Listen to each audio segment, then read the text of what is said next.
Aujourd'hui, on va parler d'une loi qui est tombée cet été, là où il n'y a pas longtemps, l'interdiction de la abaya dans l'école. On ne veut pas savoir d'où ils viennent, ce qu'ils pensent, de quelle famille ils sont. L'école est laïque. Et ça veut dire qu'il n'y a pas la place pour les signes religieux. Je ne stigmatise personne. Mais qui stigmatise? Les gens qui poussent la baya. Mais non, parce que c'est un choix religieux. L'école doit rester ce lieu neutre. C'est-à-dire que si tu as un enfant, moi je suis d'une famille musulmane, donc j'ai des frères et sœurs qui sont concernés par ça, j'ai des neveux qui sont concernés par ça, et ben, ils ne peuvent plus mettre cette grande robe pour aller à l'école, au principe de la laïcité. Je voulais en parler parce que je trouve que c'est un sujet qui touche pour moi la liberté des âmes, la liberté des êtres, et c'est une question qui touche pour moi aussi la spiritualité. Moi j'aspire à un monde où tous les êtres sont souverains. Et donc je voulais vous donner mon avis sur cette question, ma réflexion sur cette interdiction, et peut-être vous donner des petites pépites pour savoir comment faire face à ce genre de choses, à mon humble niveau.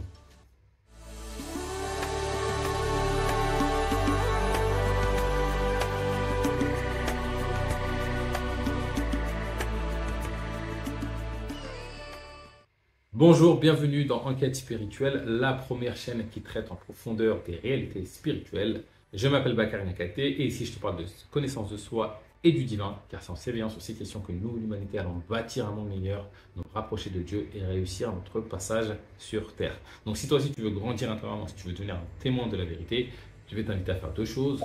Premièrement, abonne-toi à la chaîne, active la cloche pour être sûr de recevoir les vidéos que je partage chaque semaine.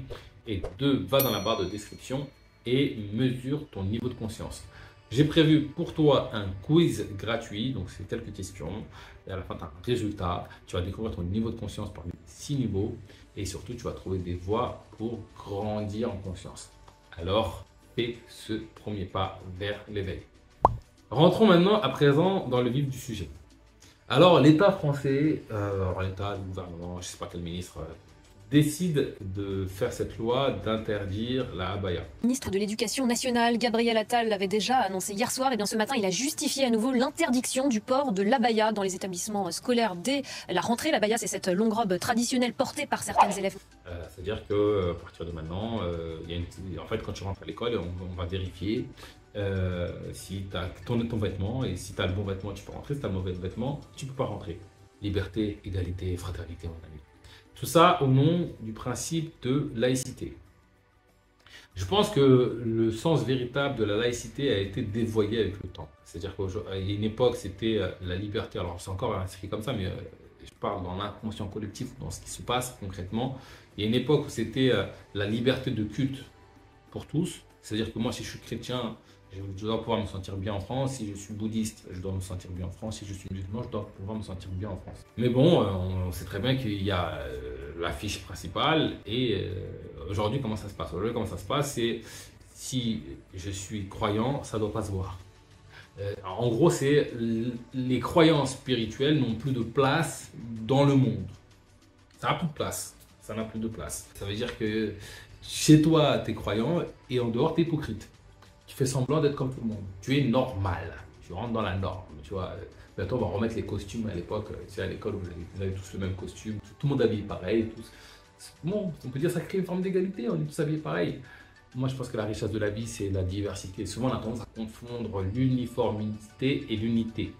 L'unité, c'est la réunification de tous les pluriels, de toutes les particularités. L'uniformité, c'est tout identique pareil. C'est la liste de boulons qui sort d'une usine ou la liste des véhicules, même véhicule qui sort d'une usine. Quand tu regardes, c'est le même véhicule. Mais en réalité, quand tu creuses, ils ont tous une différence. Alors, tout est unique en réalité. L'uniformité est une illusion. Et donc, on nous vend aujourd'hui à ce principe de la laïcité. Il faut que ça ne se voit pas que tu es croyant. Mais tu ne peux pas cacher la nature humaine. C'est-à-dire que tu peux faire des lois, mais c'est contre nature. C'est-à-dire qu'il y aura toujours moyen de détourner ce truc-là. C'est où se trouve la frontière. Je veux dire, si je suis bouddhiste, forcément, ça émane sur mon visage et ça se voit. C'est comme si les traits de notre visage ou notre aura est le reflet de notre être intérieur, de nos pensées, de nos croyances. Et donc, si je crois musulman, eh ben forcément, j'ai une façon de m'habiller. Si je crois chrétien, j'ai une façon de m'habiller. Alors peut-être qu'elle va être très proche du truc. Si je suis occidental, j'ai une façon de m'habiller. Et donc, l'humain croit qu'il va pouvoir stopper ça. Le port de tenues religieuses comme les abayas ou les kamis. L'abaya n'a pas sa place dans nos écoles. Pour moi, c'est un peu en vrai une manière d'occuper le peuple et de créer de la division supplémentaire. C'est eux contre nous. Et il y en a qui va dire ouais, je suis d'accord, j'en ai marre de voir ça dans mon pays. Et l'autre va dire ouais, mais nous, on a le droit de dire, etc., etc. Moi, personnellement, si c'était moi, j'aurais fait mon chemin. Je me serais peut-être fait virer de l'école, mais j'aurais fait mon chemin. Et j'avais peut-être pas tout le monde à faire comme moi. Moi, je suis un peu un extrémiste. Pendant la période du Covid, je portais pas le masque. Hein. Et il y a des rares cas où je le portais, c'est parce que mes enfants allaient à l'hôpital et je devais être là avec eux. Enfin bref, ça c'est un autre débat. Je suis un peu un extrémiste, donc je vous l'accorde. Mais tu peux pas, en fait. Tu peux pas priver comme ça l'humanité de sa liberté, en fait. Tu peux pas te prétendre liberté et imposer une façon d'habiller à ce point-là. Déjà, liberté, c'est dans le nom. Hein. En réalité, je veux dire, si tu vois le nombre de contraintes qu'on a dans la vie, moi j'ai fait une expérience de SDF dans la rue et j'ai rencontré des SDF dans la rue, j'ai fait une semaine. Et en fait, un des trucs qui plaît aux SDF, c'est cette dimension de liberté. Parce que c'est des contraintes de fou hein, que d'être ancré dans la société. Tu dois déclarer tes impôts chaque année, tu dois payer la facture du site, tu dois remplir ce papier, tu dois remplir ce truc, tu dois aller à ce rendez-vous-là. C'est une agace. Nous, on est habitués. On est né dedans, on a grandi dedans. Ça ne nous demande pas d'effort parce qu'on est habitué. Notre corps, il a créé des automatismes. Mais quand tu réfléchis avec un peu de recul, mais c'est une usine à gaz qu'on nous demande. Papier, un tel, quand tu y vas, c'est pas le bon papier, il faut que tu retournes là. T'as pour ouvrir un compte, pour acheter un truc, pour vendre un truc. C'est une usine à gaz. Après, ça sécurise le mental, ça sécurise l'ego, ça permet de sécuriser des escrocs, etc. Je suis d'accord.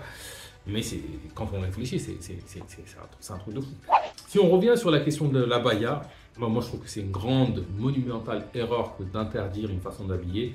Celui qui interdit n'est pas mieux que celui qui impose.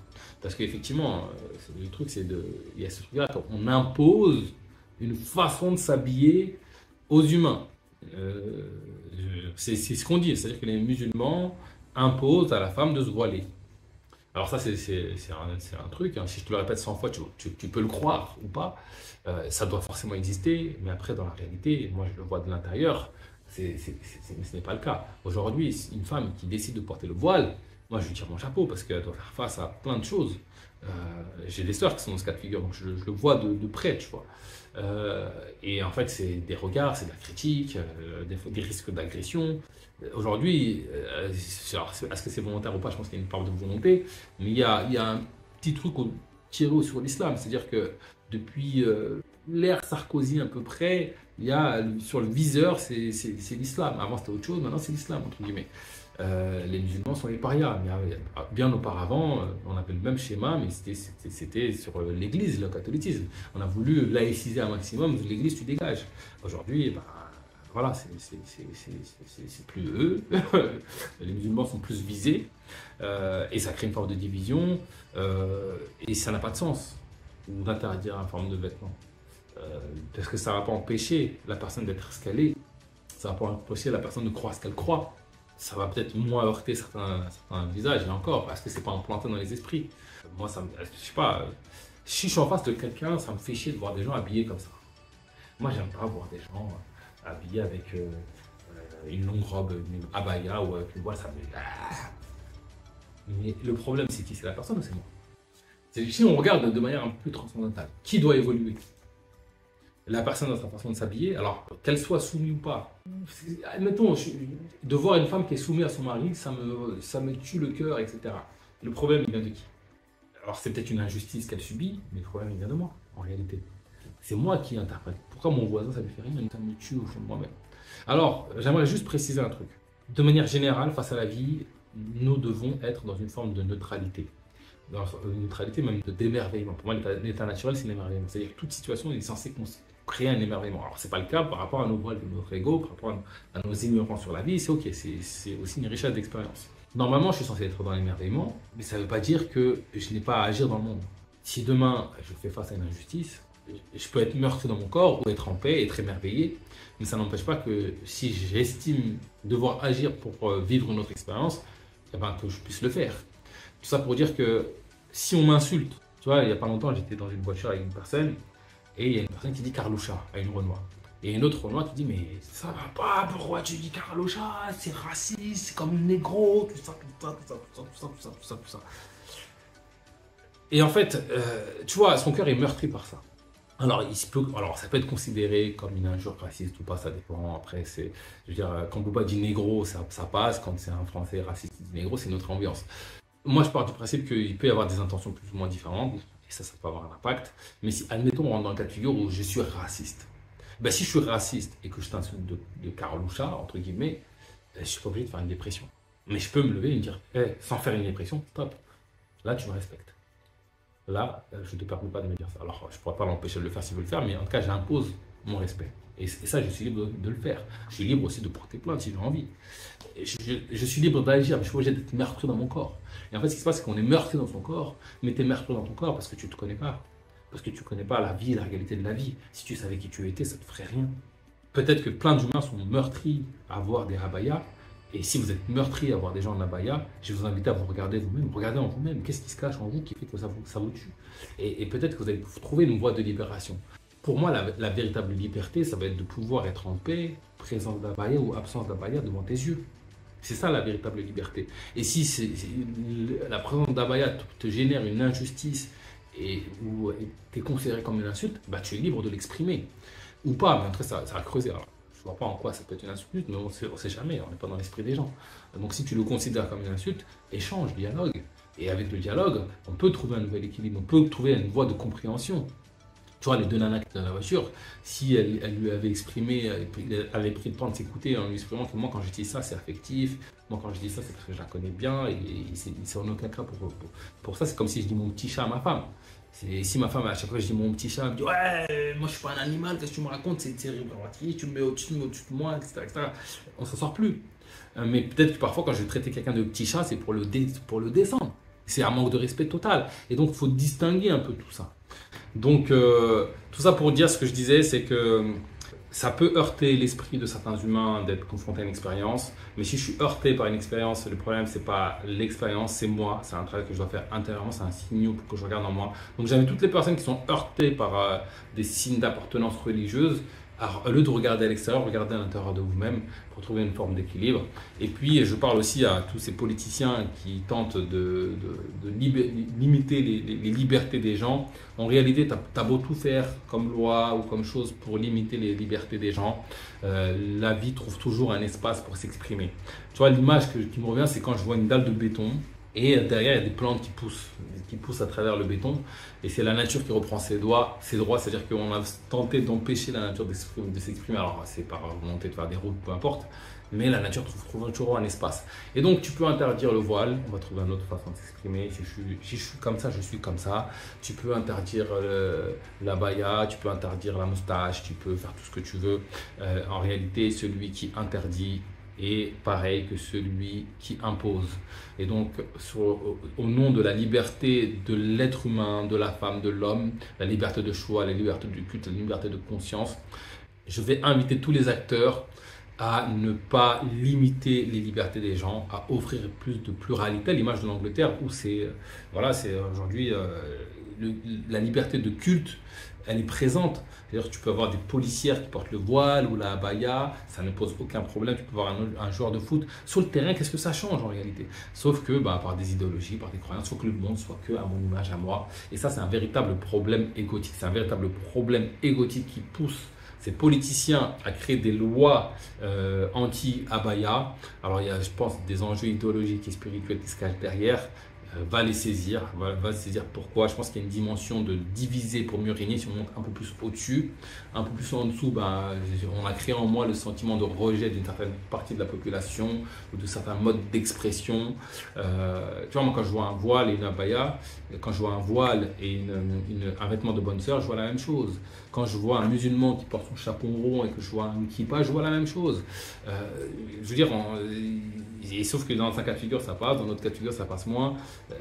On cherche à diviser le peuple pour mieux régner, à créer Paul contre Jacques. Comme ça, on ne s'intéresse pas aux vrais problèmes de fond, aux vrais problèmes spirituels, aux vrais problèmes qui nous feront avancer, vivre dans une plus grande prospérité et vivre une expérience ensemble beaucoup plus mieux.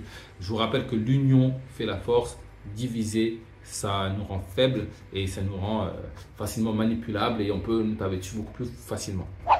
Donc voilà, c'est tout pour aujourd'hui. Comme d'habitude, si cette vidéo t'a plu, je t'invite à laisser un pouce bleu. Mets-moi en commentaire #abaya, comme ça je sais que tu as vu la vidéo jusqu'au bout. Et je te donne rendez-vous très prochainement pour du nouveau contenu autour de l'éveil spirituel.